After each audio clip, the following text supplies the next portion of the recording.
Hello students, welcome to my channel. मैं हूं आपकी प्रज्ञा मैम और आज की वीडियो लेक्चर में हम सीजी बोर्ड की क्लास 8 से का chapter 9 foreign policy of India, ठीक है, इसके क्वेश्चन आंसर देखेंगे। और इससे पहले जो है, जो बाकी के 8 चैप्टर है, जो फ्रंट के 8 चैप्टर है, उसके क्वेश्चन आंसर्स मैंने डिस्कस कर लिए हैं। अगर आपने वो वीडियो चेक नहीं किए हैं तो आप वो वीडियो चेक कर सकते हैं, ताकि आपको सारे क्वेश्चन आंसर्स जो है, सारे चैप्टर के क्वेश्चन आंसर्स आपको मिल सके। प्लेलिस्ट में जाकर आप चेक कर सकते हैं और सारे जो चैप्टर्स हैं उसका भी एक्सप्लेनेशन मैंने दे दिया है, वो भी आप प्लेलिस्ट में जाकर चेक कर सकते हैं। तो next, first the answer the following question. तो क्वेश्चंस के आंसर देने हैं। सबसे पहला है what is foreign policy. Foreign policy होता क्या है? तो foreign policy is the world is a way in a country talks and work with other countries. तो फॉरेन पॉलिसी ये होता है जिसके तहत, ठीक है, पॉलिसी होती है, रिटन कुछ नियम कानून होता है जिसके तहत जो है एक दूसरी कंट्री से वो बात करता है और उसके साथ वो वर्क करता है। तो फॉरेन पॉलिसी का क्या हेल्प है? It helps in making friends, trading goods and keeping peace. Every country makes its own rules for this. It helps the country stay safe and grow. तो इससे क्या होता है, जो दूसरी कंट्रीज के साथ वो फ्रेंड्स बना सकते हैं, ट्रेडिंग गुड्स को ट्रेड करने में उनको इजी होता है और शांति बनाए रखने के लिए इजी होता है। तो हर एक कंट्री के अपने अपने रूल्स होते हैं। इससे वो उनको उस कंट्री को मदद मिलती है, वो सेफ रह सके और अच्छे से ग्रो कर सके। Next is what do you understand by non alignment movement. तो नॉन अलाइनमेंट का मतलब क्या होता है? Non alignment means not joining any military group. तो जो हमारे विश्व में जो मिलिट्री ग्रुप है, उसमें से किसी मिलिट्री ग्रुप का पक्ष नहीं लेना, उसको ज्वाइन नहीं करना, क्या होता है? Non alignment. The policy of non alignment was used for world peace, international cooperation and development. तो ये जो पॉलिसी है नॉन अलाइनमेंट का, ये किसके लिए यूज हुआ था? वर्ल्ड पीस, ताकि विश्व में शांति बनी रहे, लोग इंटरनेशनल कॉपरेशन हो और डेवलपमेंट हो। And afterwards many countries adopted this policy. तो ये जो पॉलिसी है नॉन अलाइनमेंट की, इसको बहुत सारे कंट्रीज ने भी अडॉप्ट किया, मतलब उन्होंने भी फॉलो किया है कि हम किसी मिलिट्री ग्रुप को ज्वाइन नहीं करेंगे। The country which adopted the policy were later known as non align nation. तो जो कंट्रीज ने ये पॉलिसी को फॉलो किया, उनको क्या कहा जाने लग गया? Non align nation. Next is to provide India's independent foreign policy. How is the non-alignment helpful? Write your ideas. तो इंडिया की जो इंडिपेंडेंट फॉरेन पॉलिसी है, ठीक है, ये नॉन अलाइनमेंट के लिए कैसे हेल्पफुल है, कैसे प्रोटेक्ट कर रही है? हमारी जो इंडिया की जो फॉरेन पॉलिसी है उसको कैसे प्रोटेक्ट कर रही है ये जो नॉन अलाइनमेंट है? ठीक है, non alignment helps protect India's independent foreign policy in following way. So इस तरीके से जो है वो हेल्प कर रही है। तो सबसे पहला है freedom of decision.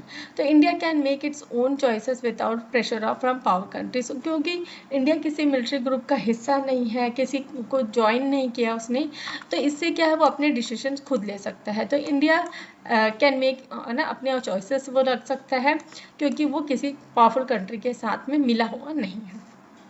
Next is peaceful relationship. Peaceful relations means it allows India to maintain friendly ties with all nations. तो इससे क्या है, किसी एक ग्रुप को अगर आप सपोर्ट नहीं करो तो इसका मतलब आप सबके साथ हो, ठीक है। तो इससे क्या है, इंडिया एक friendly relationship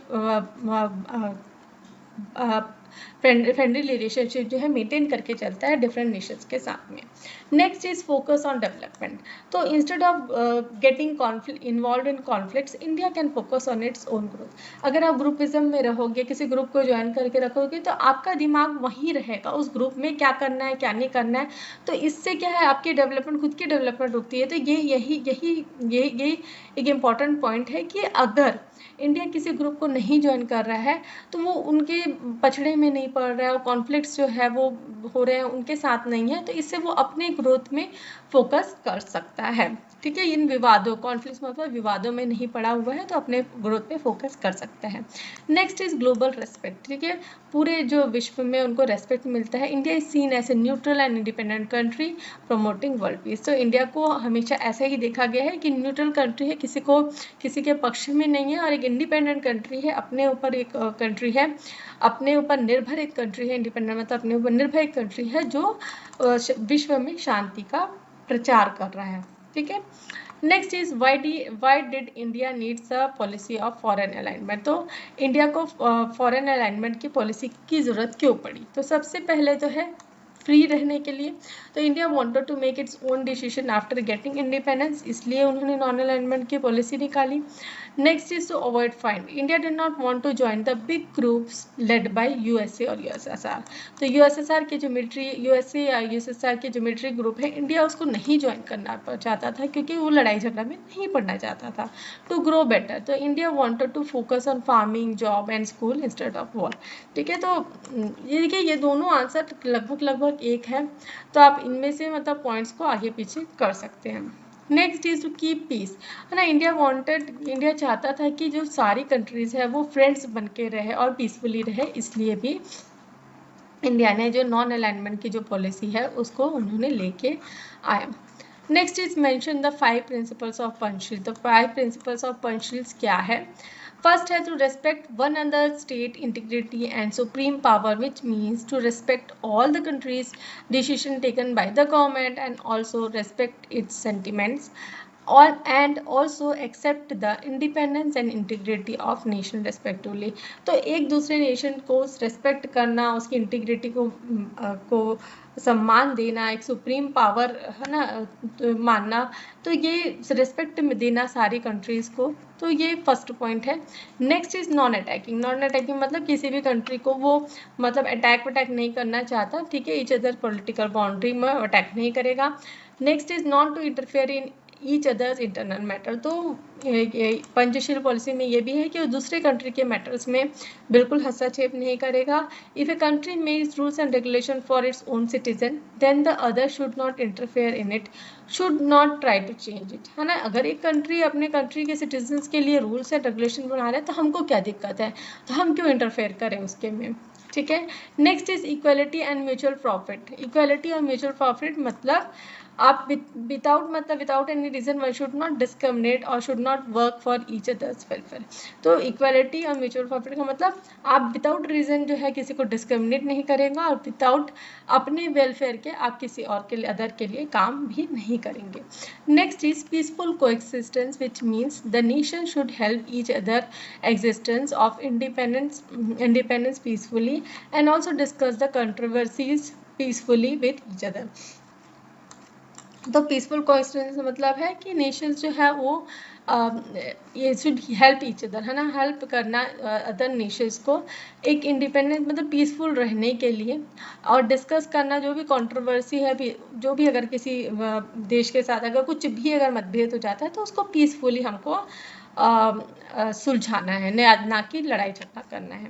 next is in your ideas which point should be kept in mind while preparing the following policies foreign policies of the country. तो मेरे विचार में क्या है जो मैंने लिखा है, तो while making foreign policy country should keep this points. ठीक, तो सबसे पहले पीस एंड फ्रेंडशिप, है ना। अगर फॉरेन पॉलिसी का मतलब ही यही है कि फॉरेन कंट्री के साथ हमको कैसे रहना है, तो पीसफुली रहना और फ्रेंडली रहना है।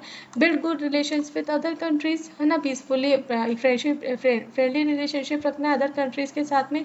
Safety and security, protect the country from danger, ठीक है, अपनी कंट्री को कोई भी खतरे से बचा के रखना।